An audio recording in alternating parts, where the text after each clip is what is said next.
चलिए lunch time की शुरुआत करते हैं और सबसे पहले बात करते हैं। देखिए, भारत हर क्षेत्र में आत्मनिर्भरता की ओर तेजी से लगातार बढ़ता जा रहा है। खासकर रक्षा क्षेत्र में स्वदेशी तकनीक का इस्तेमाल सरहद की सुरक्षा को और भी पुख्ता करता जा रहा है। अब इसी कड़ी में भारतीय सेना ने 450 नागास्त्र 1 ड्रोन खरीदने का ऑर्डर दिया है। ये डील स्वदेशी company solar defence and air space limited के साथ की गई है। नागास्त्र ड्रोन पल भर में दुश्मन को नेस्तनाबूद करने का दमखम रखता है, जो न सिर्फ दुश्मन के ठिकानों पर कहर बनकर टूटने में सक्षम है, बल्कि दुश्मन की हर साजिश का मुंह तोड़ जवाब देने में भी सक्षम है।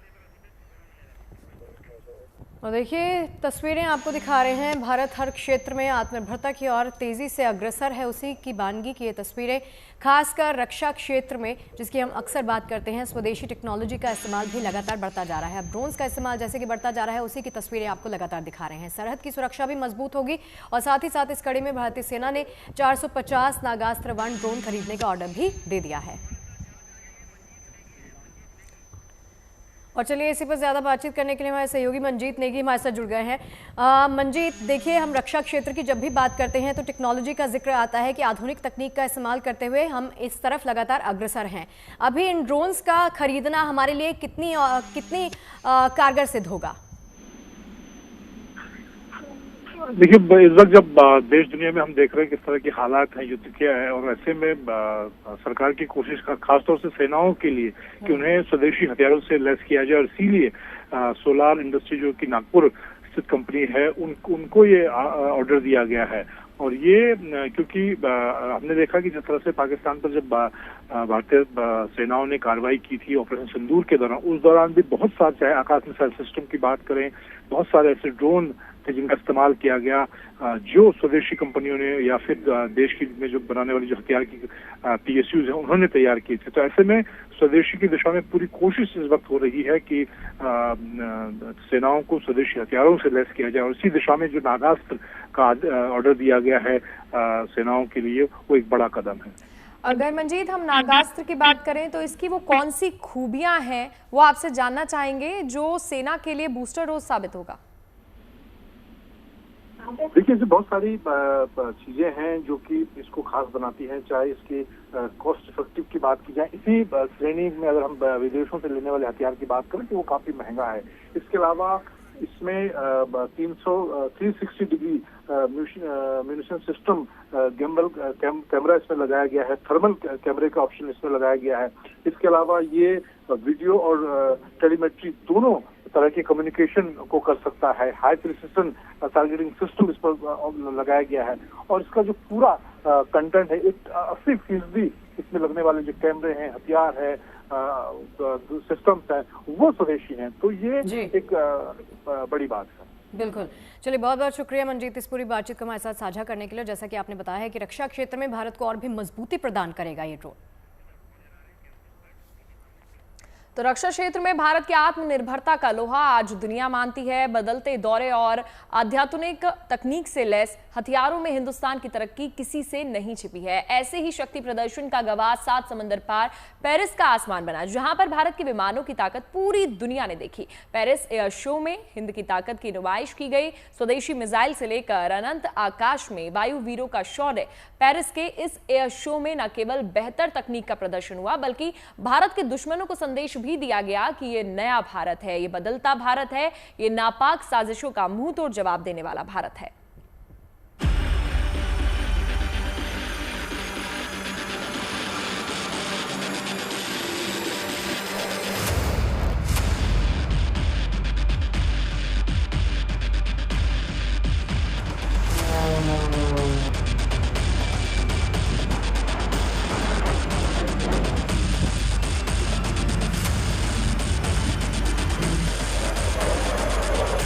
विदेशी धरती पर हिंदुस्तान का दम,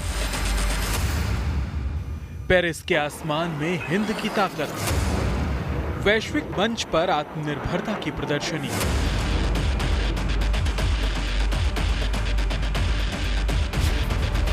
ईरान और इजरायल में जंग जारी है।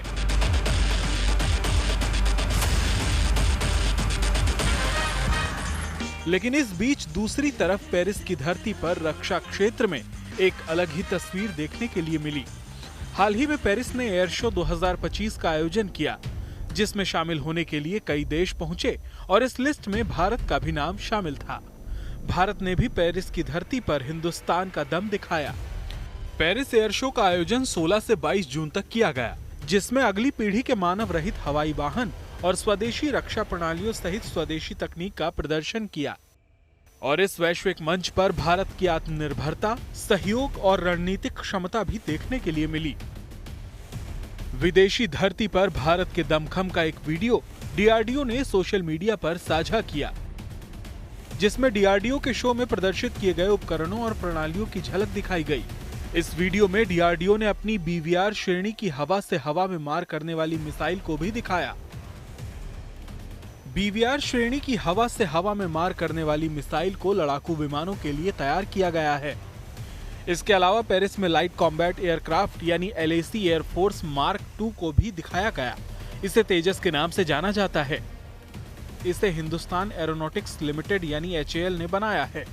वहीं एयर शो में डीआरडीओ हथियार लोकेटिंग रडार यानी WLR स्वाति को भी प्रदर्शित किया गया। WLR स्वाति को सैन्य अभियानों में बाधा उत्पन्न करने वाली शत्रुतापूर्ण तोपों, मोर्टार और रॉकेट का पता लगाने के लिए बनाया गया है। वहीं हेलीकॉप्टर से लॉन्च होने वाली anti tank guided missile Helina और airborne warning and control system को पेरिस एयर शो में दिखाया गया। पेरिस की धरती पर भारतीय मिसाइल और हथियारों की प्रदर्शनी बेहद खास रही।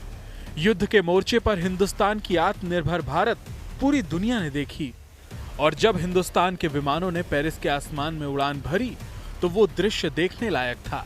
विदेशी धरती पर स्वदेशी ताकत की ये तस्वीरें पूरी दुनिया के लिए सबूत हैं कि रक्षा क्षेत्र में भारत अब किसी से कम नहीं है। Bureau report, good news today. और चलिए भारत आए भारतीयों की वापसी की बात कर लेते हैं। इजरायल और ईरान के बीच में जंग का 11वां दिन है। दोनों तरफ से हमलों का दौर जारी है, लेकिन इसी बीच भारत के लिए राहत की खबर जिसकी हम लगातार बात कर रहे हैं, वो आपको तस्वीरें दिखाएंगे। इस जंग ने न सिर्फ मिडिल ईस्ट में तनाव बढ़ा रखा है, बल्कि दुनिया भर की तेल संकट को लेकर चिंताएं बढ़ा दी हैं, क्योंकि ईरान अब अपने सबसे महत्वपूर्ण तेल मार्ग होर्मुज़ को बंद करने का फैसला कर दिया है। ईरान की संसद ने इस फैसले को मंजूरी भी दे दी है।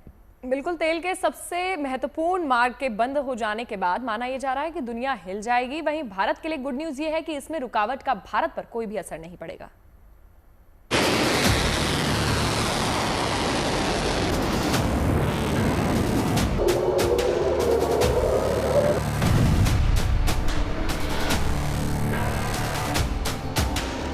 इजरायल के साथ बढ़ते संघर्ष के बीच ईरान ने फारस की खाड़ी को अरब सागर से जोड़ने वाले दुनिया के सबसे महत्वपूर्ण तेल गलियारे होर्मुज को बंद करने की चेतावनी दी है।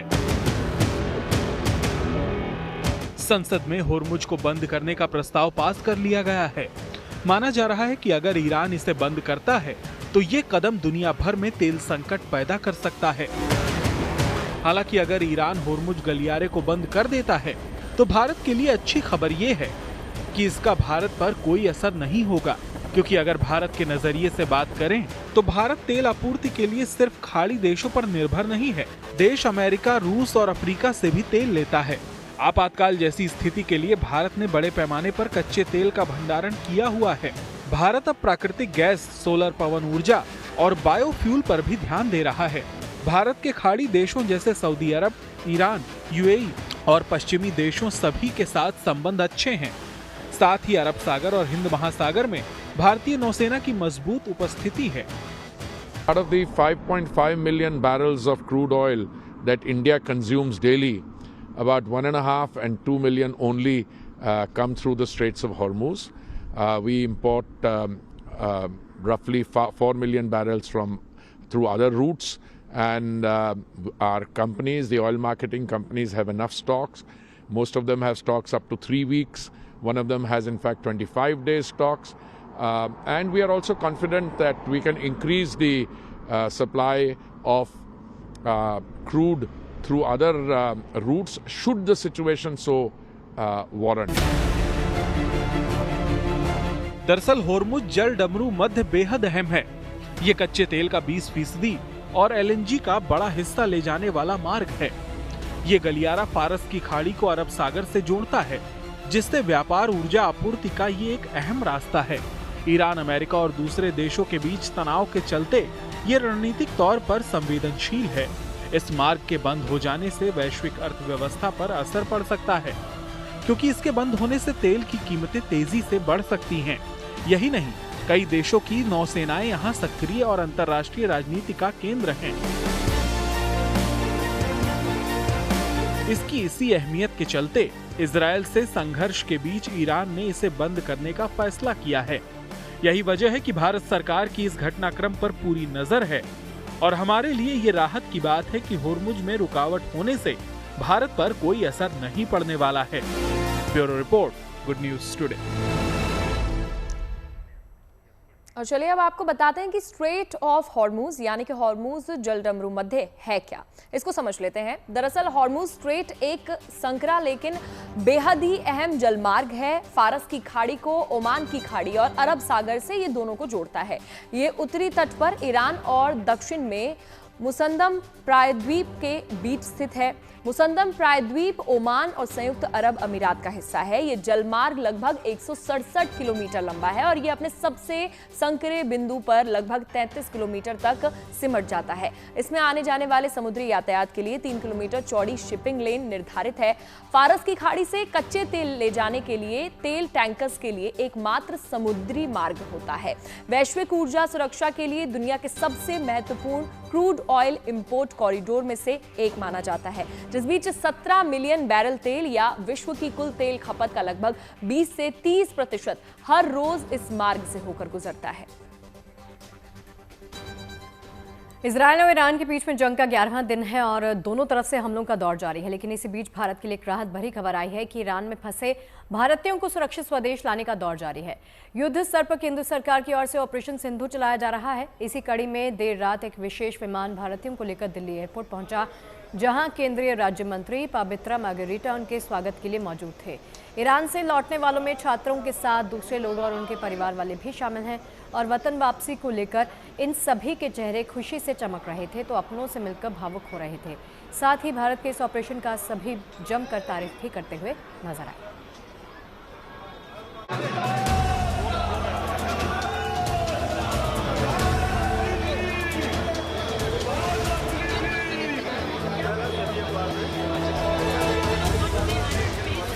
वतन वापसी की खुशी क्या होती है, इन तस्वीरों में वो साफ साफ नजर आ रहा है। ईरान से लौटने वाले अपनों के इंतजार में लोग दिल्ली एयरपोर्ट पर जुटे हुए थे। स्पेशल विमान के आने के बाद जब लोग एयरपोर्ट से बाहर निकल रहे थे तो उनकी खुशी का ठिकाना नहीं था। परिजन बाहें फैलाकर अपनों का स्वागत करने के लिए आगे बढ़े। अपनों से जब मुलाकात हुई तो वो पल बेहद भावुक करने वाला था। वतन लौटकर आए लोग परिजनों के गले मिलकर अपने आंसुओं को रोक नहीं पा रहे थे।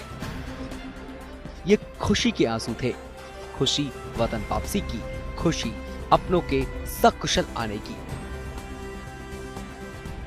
हिंदुस्तान जिंदाबाद, हिंदुस्तान जिंदाबाद। अच्छा काम किया इंडियन गवर्नमेंट ने, मोदी जी ने, हमारी इंडियन एम्बेसी ने। जितने भी वहाँ लोग फंसे हुए हैं, स्टूडेंट फंसे हुए हैं, कम से कम वहाँ 10 से ज़्यादा स्टूडेंट है, और सबको मोदी जी निकाल रहे हैं। और जितने भी वहाँ लोग घूमने गए हैं, ज़ायरीन हैं, जो वहाँ के लोग इंडिया के वहाँ रहते हैं, सबको मोदी जी बहुत अच्छे से निकाल रहे हैं। किसी का कोई रुपया नहीं लग रहा है। सबको रहने के लिए बहुत अच्छा होटल दे रहे हैं, बहुत बढ़िया खाना दे रहे हैं। बहुत ही लाजवाब सिस्टम है। भारत माता की जय। हिंदुस्तान हमारा बहुत अच्छा जिंदाबाद जिंदाबाद। इजराइल और ईरान के बीच जारी जंग के बीच अपने नागरिकों की सुरक्षित वापसी के लिए भारत सरकार ने ऑपरेशन सिंधु चलाया हुआ है। इसके तहत लगातार भारतीयों की वतन वापसी हो रही है। रविवार शाम 4:30 बजे के करीब भी एक विशेष फ्लाइट से 311 भारतीयों को ईरान के मशहद से दिल्ली लाया गया था, तो देर रात 285 भारतीयों को भी एक विशेष विमान दिल्ली लेकर पहुंचा। अब तक कुल 1713 भारतीयों की ऑपरेशन सिंधु के तहत वतन वापसी हो चुकी है। ऑपरेशन सिंधु के तहत जो भारतीयों का आने का सिलसिला वो जारी है। इस समय 285 लोगों का जो एक और बैच है वो राष्ट्रीय राजधानी दिल्ली के इंदिरा गांधी अंतर्राष्ट्रीय हवाई अड्डे पहुंचा है। तकरीबन 8 फ्लाइट्स के जरिए 1713 जो लोग ईरान में फंसे हुए थे उनको निकाला गया। बीती रात 11:30 बजे के करीब ईरान के मशहद शहर से लौटे भारतीयों के चेहरे खुशी से चमक रहे थे। सभी एक सुर में भारत सरकार के ऑपरेशन सिंधु की तारीफ करते नहीं थक रहे थे। हाथों में तिरंगा लहराते हुए सभी वतन वापसी को लेकर अपनी खुशी जाहिर करते नजर आए। जो होटल था वो भी बहुत अच्छा था और मतलब जो भी सारी सुविधाएं थी वो भी अच्छी। Stay in a hotel where they had made full arrangement, सबका अरेंजमेंट था, ऑलमोस्ट 300 से ज्यादा लोग थे, उनका अरेंजमेंट किया हुआ था। हमें अच्छे से 5 स्टार सर्विस के साथ में पूरे ईरान से कोने कोने से रेस्क्यू किया। और मैं सबसे पहले इंडिया को सैल्यूट करूंगा और यहाँ की गवर्नमेंट को, जिस तरीके से उन्होंने विदाउट ऑफ कॉस्ट 1 रुपया किसी ज़ायरीन का नहीं लगा, फ्री खाना, फ्री रहना, ऐसे बम आ रहे हैं ऊपर से, हमारे सामने बम एक्सप्लोड हो रहे हैं, हमारे पे वीडियो है। उसके बाद इंडिया ने कैसे कैसे उनकी गवर्नमेंट ने, लोगों ने, एम्बेसडर ने काम किया, उन्हें हम सैल्यूट करते हैं और इंडिया को, मोदी जी को हम सैल्यूट करते हैं। सरकार की तरफ से केंद्रीय राज्य मंत्री पाबित्रा मार्गरेटा दिल्ली एयरपोर्ट पर ईरान से लौटे भारतीयों के स्वागत के लिए पहुंचे थे। देर रात जो विमान भारतीयों को लेकर दिल्ली पहुंचा, उसमें मुख्य रूप से दिल्ली, जम्मू कश्मीर, यूपी, बिहार, राजस्थान, गुजरात और महाराष्ट्र समेत बाकी जगहों के रहने वाले छात्र और दूसरे लोग भी शामिल हैं। दिल्ली से अनमोल बाली के साथ bureau report, good news today.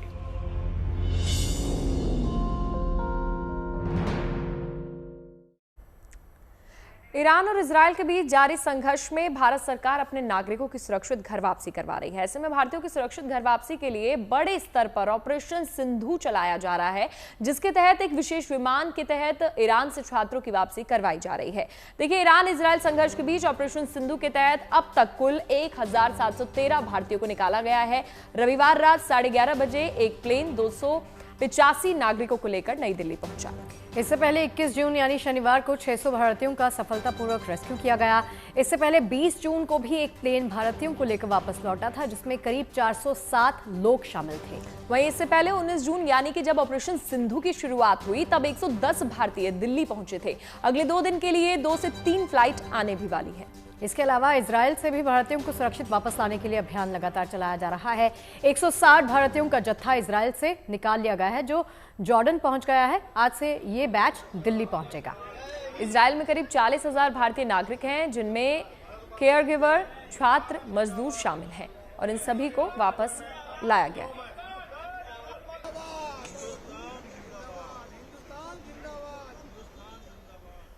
और चलिए आगे बढ़ते हैं और बात कर लेते हैं अमरनाथ यात्रा की। अब बस देखिए, कुछ ही दिनों की बात है, इंतजाम पूरे हो चुके हैं। सुरक्षा के हर पैमाने को चुनौतियों की कसौटी पर कस लिया गया है और यही वजह है कि बाबा बर्फानी के भक्तों का उत्साह अपने चरम पर है।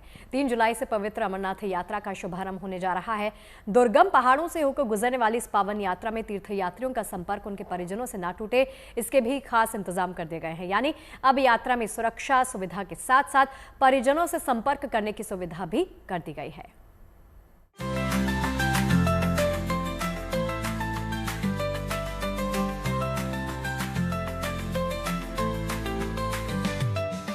आ रही है बाबा बर्फानी के दर्शन की शुभ घड़ी, जिसका भक्तों को पूरे साल इंतजार रहता है। लेकिन अब ये इंतजार खत्म होने वाला है, क्योंकि 3 जुलाई से पवित्र अमरनाथ यात्रा की शुरुआत होने जा रही है, जिसको लेकर अमरनाथ यात्रा मार्ग पर तैयारियां अब अपने अंतिम चरण में पहुंच गई हैं।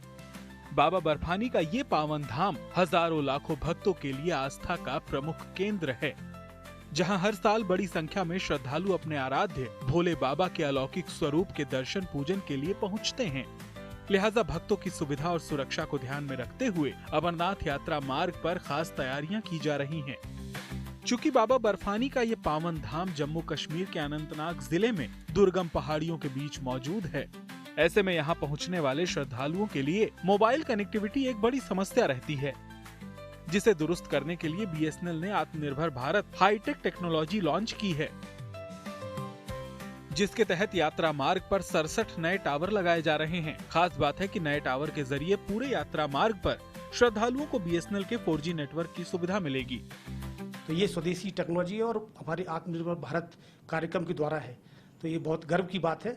और BSNL इस स्वदेशी टेक्नोलॉजी को पूरे पहलगाम और बाल्टाल एक्सेस में लगा रहा है।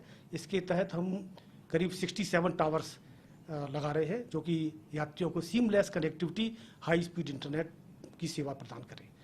तो ये एक जिससे जो तीर्थयात्री दूर से आते हैं तो उनको किसी भी तरह का कोई दिक्कत नहीं हो, किसी भी तरह का अपनी फैमिली परिवार में कोई कॉल या वीडियो कॉल करने में कोई दिक्कत नहीं हो, तो इसलिए ये सारी सेवाएं प्रदान की जा रही है।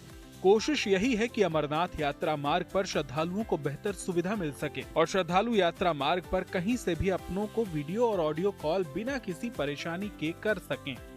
जहाँ तक यात्रा की, अमरनाथ यात्रा की बात है, हमारी टीम पूरी प्रिपेयर्ड है। 24/7 हमारी टीम मॉनिटर कर रही है। 4G सर्विसेज भी, 2G सर्विसेज भी और 3G सर्विसेज भी। इसमें हमारा साथ MSC वाले भी दे रहे हैं। हमारा सारा इक्विपमेंट जो 4G के लिए रिक्वायर्ड है, चाहे वो OFC है, 10G कनेक्टिविटी है, वो सारी थ्रू है। चाहे वो होली केव से है, चाहे वो बालतल है, चाहे वो चंदनवाड़ी है, शीशनाग है, इसमें छोटी छोटी साइटें भी इन्वॉल्व हैं। सारा हमारा इक्विपमेंट रेडी है और हम इस बार फ्लॉलेस सर्विस देने के लिए तैयार हैं। इसके अलावा यात्रा मार्ग पर सुरक्षा के लिहाज से निगरानी टावर भी स्थापित किए जा रहे हैं ताकि यात्रा मार्ग पर सुरक्षा व्यवस्था को मजबूत किया जा सके। इसके लिए भारतीय सेना की ओर से लगातार बैठकें की जा रही हैं। कुल मिलाकर अमरनाथ यात्रा मार्ग पर तैयारियां लगभग पूरी हो चुकी हैं और अब बाबा के भक्तों को इंतजार है तो सिर्फ अमरनाथ यात्रा के शुभारंभ का, जब भक्तों को अद्भुत शिवलिंग के स्वरूप में बाबा बर्फानी के दर्शन का सौभाग्य प्राप्त होगा। Bureau report, good news today. Odisha के पुरी में जगन्नाथ यात्रा की तैयारियां जोरों पर चल रही हैं। आस्था के साथ भक्ति का उल्लास यहां की फिजाओं में साफ नजर आ रहा है। 27 जून से जगन्नाथ रथ यात्रा की शुरुआत होगी, लेकिन उससे पहले सुरक्षा के पुख्ता इंतजाम किए गए हैं। कड़ी निगरानी के बीच इस बार रथ यात्रा निकलेगी, जिसमें AI इनबिल्ट CCTV कैमरों से निगरानी की जाएगी। तमाम तैयारियों को देखते हुए CM की अध्यक्षता में एक बैठक का भी आयोजन हुआ, जिसमें सुरक्षा इंतजामों का जायजा लिया गया।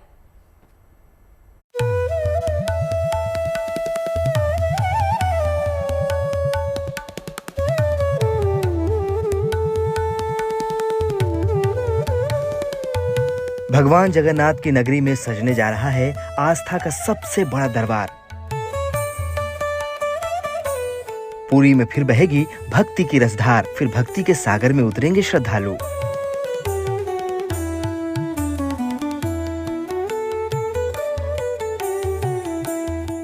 ओडिशा के पुरी में 27 जून से शुरू होने जा रही भगवान जगन्नाथ की विश्व प्रसिद्ध रथ यात्रा की तैयारियां जोरों पर हैं। भगवान जगन्नाथ के धाम सजाए और संवारे जा रहे हैं। अलग अलग पेंटिंग्स बनाए जा रहे हैं। अलग अलग चित्रकार इस काम को समय पर संपन्न करने में लगे हैं। वो फेस्टिवल के लिए हमारा सबका घर में जो ब्यूटिफिकेशन करते हैं, वो जो सारी साज सज्जा करते हैं, वो इसी के लिए, वही फेस्टिवल के लिए वो सब डेकोरेटिव होते हैं। वही जो डेकोरेशन होते हैं ना, उड़ीसा का ट्रेडिशनल मोटिव चित्ता बोलते हैं इनको।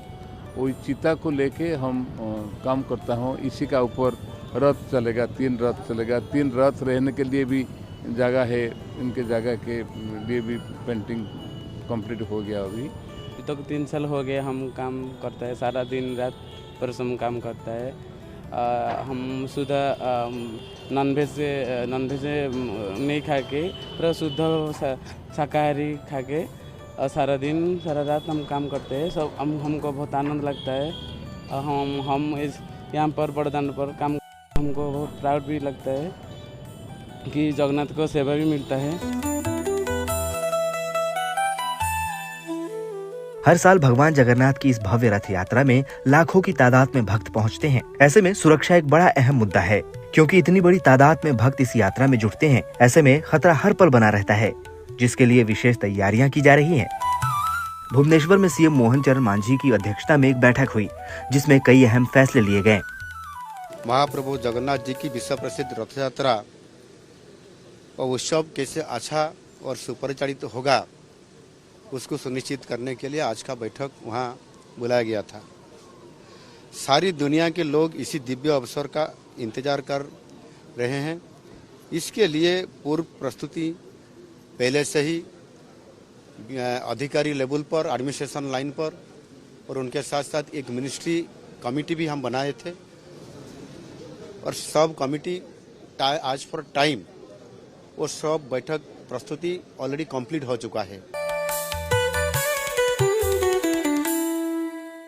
रथ यात्रा पुरी के जगन्नाथ मंदिर से शुरू होकर गुंडीचा मंदिर पहुंचती है। इन दोनों मंदिरों के बीच की दूरी 4 किलोमीटर है।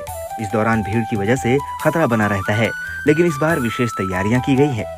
शहर के चप्पे चप्पे पर नजर रखने के लिए 275 AI CCTV कैमरे अलग अलग पॉइंट्स पर लगाए गए हैं। 10,000 से ज्यादा पुलिस के जवानों की तैनाती हुई है। किसी भी हादसे से निपटने के लिए क्विक रिस्पांस टीमों को भी तैनात किया गया है। 69 अस्थायी हेल्थ सेंटर, 64 एम्बुलेंस और अलग अलग अस्पतालों में 265 बेड का इंतजाम किया गया है। साथ ही 378 डॉक्टर और पैरामेडिकल स्टाफ की भी नियुक्ति की गई है। पुरी की जगन्नाथ यात्रा विश्व प्रसिद्ध है, जिसमें शामिल होने के लिए देश दुनिया से भक्त आते हैं। भगवान जगन्नाथ अपनी बहन सुभद्रा और भाई बलराम के साथ 3 अलौकिक सुंदर रथों में सवार होकर अपनी मौसी के घर गुंडीचा मंदिर जाते हैं और फिर 7 दिन तक वहीं विश्राम करते हैं। इस दौरान तीनों रथों को भव्य रूप से सजाया जाता है, जिसको लेकर तैयारियां महीनों पहले से शुरू हो जाती है। Bureau report, good news today. अब आपको राजस्थान के सीकर जिले में स्थित खाटू श्याम जी के प्रति भक्तों की अगाध आस्था की तस्वीर दिखाते हैं। खाटू श्याम बाबा के इस दरबार में निर्जला एकादशी से श्रद्धालुओं का जो सैलाब उमड़ना शुरू हुआ वो अभी भी जारी है। रविवार को यहां भक्तों का तांता लगा रहा, जो बाबा के जयकारे लगाते हुए उनके दर्शन के लिए कतारबद्ध होकर आगे बढ़ते रहे। मुख्य मेला ग्राउंड की 14 कतार में घंटों गुजारने के बाद बाबा के दर्शन कर सभी धन्य होते रहे। निर्जला एकादशी से लेकर अभी तक 20 लाख से ज्यादा भक्त बाबा के दर्शन भी कर चुके हैं। कुछ और खबरें आपको दिखाते हैं। एक वायरल तस्वीर आपके लिए लेकर आए हैं। अमरावती में SRPF के दफ्तर में एक तेंदुए के घुसने का CCTV फुटेज सामने आया है। इस दफ्तर के आसपास जंगल है, इन्हीं जंगलों से ये तेंदुआ इस दफ्तर तक पहुंच गया। CCTV में कैद तेंदुए को देखकर पूरे परिसर में दहशत का माहौल है। वन विभाग को इस बारे में तुरंत सूचना दे दी गई और तेंदुए को पकड़ने के लिए सर्च ऑपरेशन भी शुरू करने की मांग की गई है। इस इलाके में पहले भी तेंदुआ दाखिल हो चुका है। आबादी वाले इलाके में तेंदुए के आने से लोग डरे सहमे हैं। स्थानीय लोग चाहते हैं कि तेंदुआ जल्द से जल्द पकड़ में आ जाए। वडोदरा में रिहायशी इलाके में भटक कर पहुंचे मगरमच्छ के बच्चे को रेस्क्यू कर लिया गया। ये मगरमच्छ कलाली वडसर रोड पर एक घर के पास पहुंच गया था। वडोदरा के बीच से बहने वाली विश्वामित्र नदी में सैकड़ों की संख्या में मगरमच्छ मौजूद है। बारिश के मौसम में अक्सर ये मगरमच्छ रिहायशी इलाकों में पहुंच जाते हैं। मगरमच्छ एक घर के बाहर खड़ी कार के नीचे छिपा हुआ था। सिक्योरिटी गार्ड ने मगरमच्छ को देखकर रेस्क्यू टीम को बुलाया और इसके बाद रेस्क्यू टीम ने मगरमच्छ को पकड़कर वन विभाग को सौंप दिया।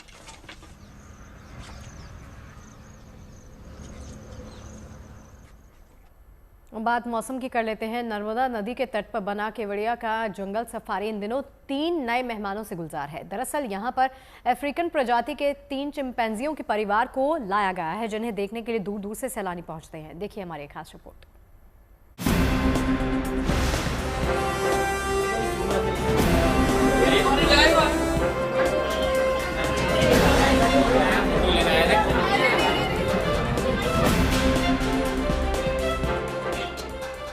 गुजरात के केवड़िया में बना खूबसूरत जंगल सफारी इन दिनों 3 नए मेहमानों से गुलजार है। अब यहां सैलानियों को 3 चिंपैंजियों को भी देखने का मौका मिल रहा है। अपने बाड़े में इनकी उछलकूद बच्चों के साथ बड़ों को भी आकर्षित कर रही है। दुनिया की सबसे ऊंची प्रतिमा स्टैच्यू ऑफ यूनिटी में चिंपांजी लाए गए हैं। आप तस्वीरों में देख पा रहे हैं, यहाँ पे सैलानियों के लिए ग्लास के अंदर चिंपांजी रखे गए हैं। पूरी तरह से ये अफ्रीकन है और इनको यहाँ पे लाया गया है। आप तस्वीरों में देख पा रहे हैं कि किस तरह से इनके रहने की व्यवस्था है।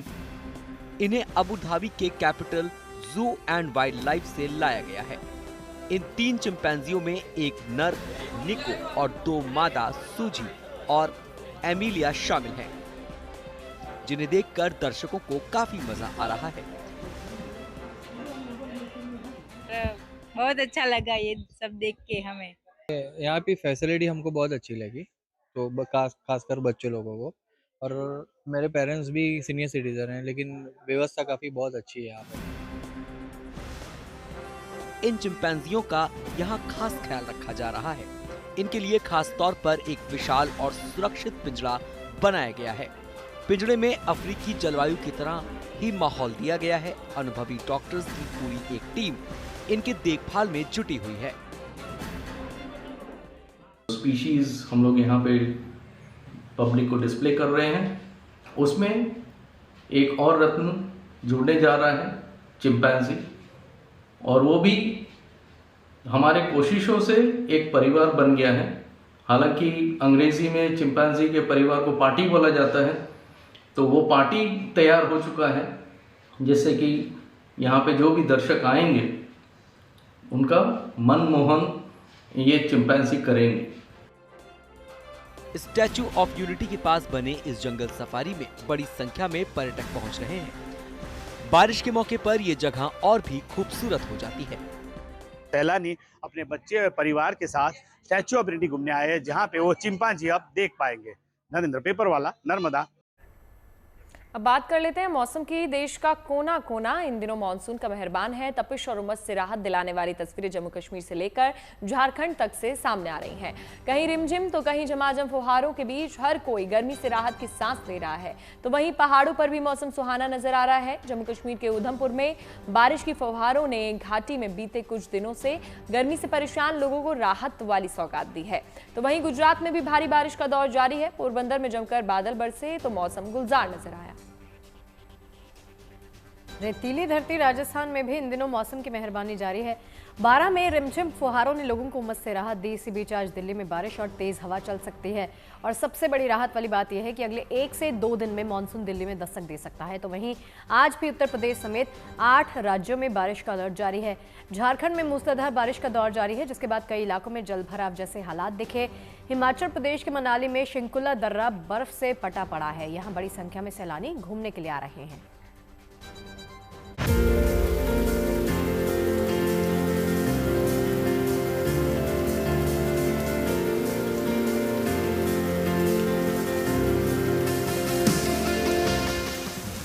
देश के कई हिस्सों में बादल जमकर बरस रहे हैं।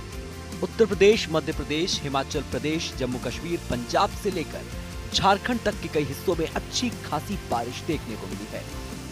पश्चिम बंगाल, बिहार और गुजरात के कुछ हिस्सों में भी रविवार को बारिश जारी रही। देश के कई हिस्सों में आज भी भारी बारिश का अनुमान मौसम विभाग की ओर से जताया गया है। जहां तक देश की राजधानी दिल्ली की बात है तो यहां आंधी और बारिश को लेकर येलो अलर्ट जारी किया गया है। यहां 30 से 50 किलोमीटर प्रति घंटे की रफ्तार से हवाएं चलने के साथ ही गरज के साथ हल्की से मध्यम बारिश होने की संभावना है। दिल्ली में 27 जून तक आसमान में बादल छाए रहेंगे। गरज के साथ मध्यम से हल्की बारिश होने के आसार हैं। इसके अलावा 1 से 2 दिन में यहां दक्षिण पश्चिम मानसून के पहुंचने का अनुमान भी जताया गया है। इसके अलावा कई राज्यों में आज भारी बारिश होने की संभावना है। असम, मध्य प्रदेश, मणिपुर, मेघालय, मिजोरम, नागालैंड, त्रिपुरा और उत्तर प्रदेश में इसको लेकर ऑरेंज अलर्ट जारी किया गया है। मानसून की बारिश से रविवार को राजधानी भोपाल समेत पूरा मध्य प्रदेश तरबतर हो गया। आज भी यहां भारी बारिश होने का अनुमान है, जिसको लेकर प्रदेश के अलग अलग हिस्सों के लिए येलो, ऑरेंज से लेकर रेड अलर्ट तक जारी किया गया है। 5 दिनों के अंदर बात की जाए तो मध्य प्रदेश के अंदर जो है वो अनेक जिलों के अंदर जो है वो वाइड स्प्रेड रेनफॉल गतिविधि को जो है वो दर्ज किया गया है।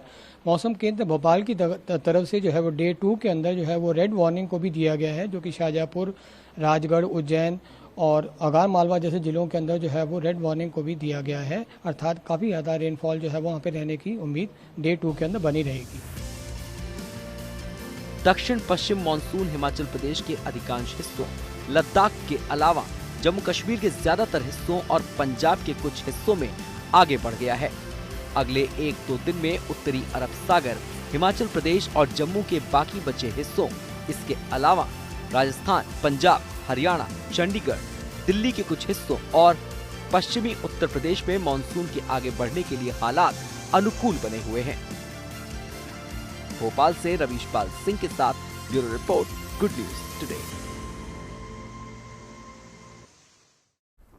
मनाली घूमने जा रहे पर्यटक अब 15,000 फीट से ज्यादा ऊंचे शिंकुला दर्रे के दीदार के लिए लगातार पहुंच रहे हैं। खूबसूरत वादियों और साहसिक यात्रा के शौकीनों के लिए एक शानदार जगह है, जहां पर मैदानों में गर्मी बढ़ने से पर्यटकों की संख्या में जबरदस्त इजाफा भी दर्ज किया गया है।